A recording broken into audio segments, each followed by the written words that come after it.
both superstars. Okay. But now superstars are coming up quick.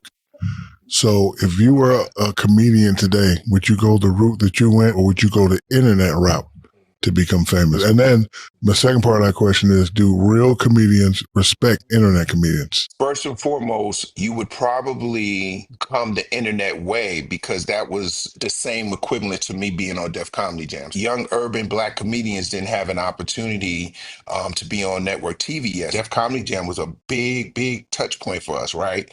So that would be equivalent to guys putting a set on Instagram or TikTok right now, right? So if I came up in this era right now, I would think that this period's Def Jam is the internet, because people can see you. You could blow up. Now, here is the catch. That does not make you a comedian already because you got a million followers on the internet. What makes you a great comedian is the practice, is you being on stage all the time. You getting good. You having bad sets. You having good sets. So when these internet comedians get on these shows with these vets, they struggle, because the reality is they don't have an hour of material yet. They're new, so they're learning faster. They got to learn on the fly, because a promoter, he's going to put Desi Banks on the show. He's going to put DC Youngfly on the show. He's going to put my boy Ryan Davis. He's an internet guy. Mojo funny as hell too. Yep. But you know what I'm saying? Did Mojo get a lot of movies and do a bunch of TV? No.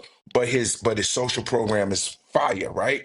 DC Youngfly, social fire. Even the girls, you go Jess Hilarious, new. She blew up off the internet. Now she's on the radio. But you know what I mean? How you gonna be mad at the way that their entry point? All I want is them to take the craft of stand up and just really rock out with it. That's it. Finally, somebody said it. Finally, the truth is being spoken. Shout out to Bill Bellamy. Bill Bellamy from New Jersey. I'm from New Jersey.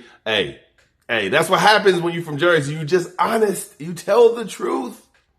To finally hear an OG say that Def Jam is kind of like the internet comedians now. Because there were some comedians on Def Jam that had been working for years and finally got their shine and got on stage and was able to sell tickets. The internet niggas are doing the exact same thing, but they are creating the wave themselves. I think what happens is the OGs are jealous of the money that these comedians are making these days. Because back then, you were under a Def Jam contract. They were taking a lot of the money. I know they're going to be like, no, you wouldn't take my money. Your money too, nigga. And these comedians now are creating the waves for themselves. They're getting the deals that you weren't getting when you were coming up with Def Jam or with Comic View, right? Now, after your contract was over, I don't know how that worked, but after your contract was over, you had an opportunity to be an independent comedian. You would be going out there on your own. Were you negotiating the same deals? Did you know how to negotiate a deal? These newer comics are like, I got this many followers. When I go into this city, I'm able to sell out 300 seaters. If you're able to sell if you're able to sell 300 tickets in 4 shows at $25 a ticket, you are taking home a pretty penny. This is just simple math. And people, OGs are like, nobody wants to come and see you do a character. Well, you're wrong, sir. You're fucking wrong, okay? If I'm a fan of a comedian, but he also does characters, when I go to the show, if I'm more interested in the character, nigga, I want to see the character. There's this comedian, I won't even say comedian, there's a internet person that lives in San Antonio. I seen this person throw his first ever comedy show. Sold out so quick, he had to add another show. He went up there as himself, did about 20 minutes of stand-up, and then he went to the back room and dressed up as the character. Do you know the people went fucking berserk for the character? It is simple. And they're like, well, you stinking up the joint, which means next time they come around, they're not going to come to your show. Wrong again. Listen to me.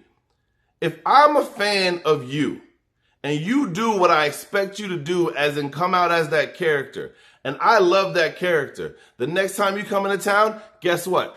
I want to see the character again. I'm not like, oh, I thought this was supposed to be a stand-up show, and this isn't stand-up. You're doing characters. Well, guess what? They don't give a fuck about stand-up. They care about the character.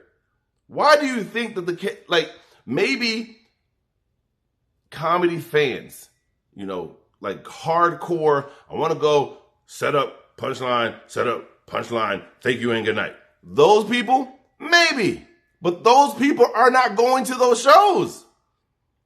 You niggas sound dumb as fuck. That's what it is. I didn't want to call his name out. I would just say there's comedians out there that, older comedians that were starting comedy very young when they got on Def Jam. And the one that I can specifically think of, and there's more, okay? There are more. But Guy Torry. Yes, Guy Torry had his older brother, what's his name? Joe Torry. He was in the movies. He was in the Comedy Store. He was in the Laugh Factories. He was doing big things. But his younger brother came out to LA, did a couple of shows, started doing stand-up, and ended up getting on Def Jam. Got on Def Jam, told a knock-knock joke. He told a knock-knock joke.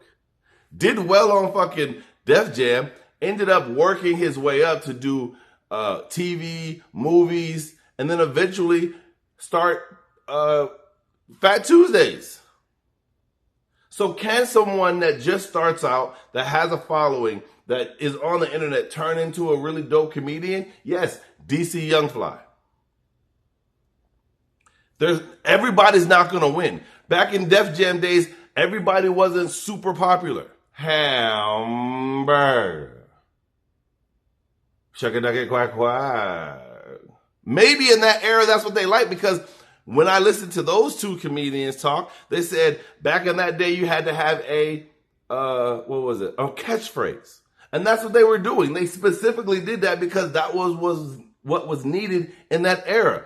I didn't think they were funny, but I'm a different generation.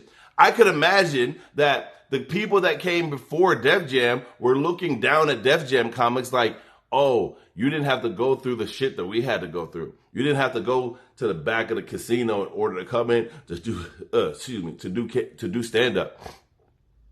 You didn't have to go through the rigmarole of, I don't even know what that word means, rigmarole of having to deal with certain things that normal black comedians had to do in the 50s and 60s. So every generation is going to look back and think they have it easier.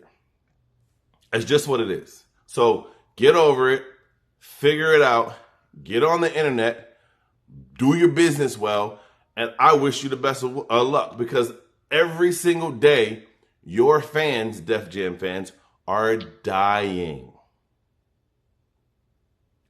Every day. And if you talk shit about the young cats, the young audience is not going to want to come see you. So you're doing yourself a disservice. I'll holler at y'all in the next one.